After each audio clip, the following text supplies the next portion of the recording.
तो समझ छात्राओं का एमडी टेक्निकल क्लास में एक बार फिर से बहुत-बहुत स्वागत है। तो बच्चा लोग देखिए आप लोग की जब से 23 जून को एसएससी जेईई 2025 की नोटिफिकेशन आई है, उसके बाद से बहुत से छात्राओं का ये क्वेश्चन था कि सर हम अभी फाइनल ईयर का एग्ज़ाम दिए हैं, सेमेस्टर एग्ज़ाम, प्रैक्टिकल हमारे कंप्लीट हो गए हैं और अभी हमारे पास ना कोई रिजल्ट है, ना ही कोई सर्टिफिकेट है।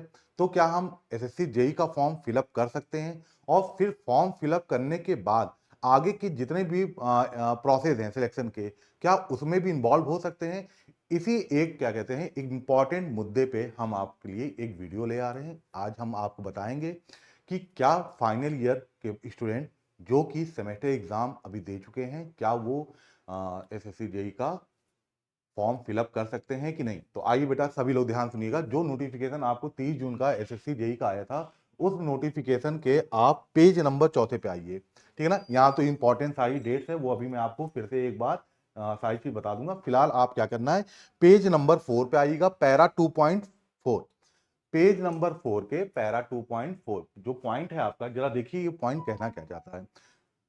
A candidate who can prove by documentary evidence that the result of examination of essential education qualification was declared on यहाँ ध्यान दीजिएगा on or before the cutoff date and that he had been declared pass will also be deemed to meet the essential educational qualification।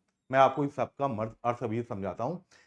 It is reiterated that the result of essential educational qualification must have been declared by the university institute by specified date. Mere process of the result by university institute by the cutoff date does not fulfill the EQ requirement। ठीक है ना? EQ मतलब educational qualification.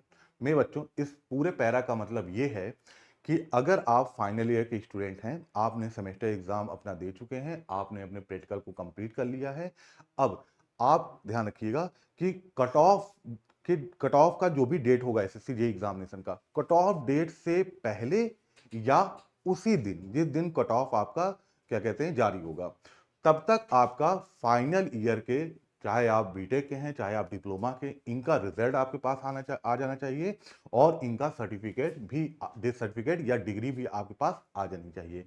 तो जाहिर सी बात है बेटा, जब तक कट ऑफ डेट आएगी तब तक तो बहुत समय आप लोग का, मेरे ख्याल से सितंबर में ही आपके रिजल्ट और ये सारी डिग्री और सर्टिफिकेट आ जाएंगे। तो आप लोग निश्चिंत होकर एसएससी जेईई का फॉर्म फिलअप करिए, ठीक है ना? आपको किसी भी प्रकार की कोई समस्या नहीं होगी, तब तक आपके सारे डॉक्यूमेंट्स आपके पास उपलब्ध हो जाएंगे, ठीक है ना? तो ये आपके लिए एक जरूरी सूचना थी जो मैं आपको बताना चाह रहा हूँ। बहुत बच्चे इसको लेके बहुत परेशान थे और यार अभी देखिए ध्यान सुनिएगा, बहुत से ऐसे स्टूडेंट हैं जो कि सेकेंड ईयर से थर्ड ईयर जा रहे हैं डिप्लोमा के और थर्ड ईयर से फाइनल फोर्थ ईयर जा रहे हैं बीटेक के स्टूडेंट। तो वो स्टूडेंट के लिए देखिए, वो आप लोग क्या कहते हैं, एसएससी का फॉर्म भर सकते हो। हाँ, वहां पर एक कॉलम में आपसे परसेंटेज पूछा गया है, लेकिन वो मैंडेटरी नहीं है कि उसको फिलअप करना है, ठीक है ना? तो आप उस कॉलम को छोड़ सकते हैं। आप एसएससी जेई का फॉर्म फिलअप करके आप ये जरूर देख सकते हैं कि इस जेई के एग्जामिनेशन में क्वेश्चन का लेवल क्या होता है और किसी भी एक एग्जाम को देने से पहले किसी एक छात्र को किन किन बातों का ध्यान रखना है, ये भी आपको फॉर्म भरने से, एग्जाम देने से पता चल जाता है।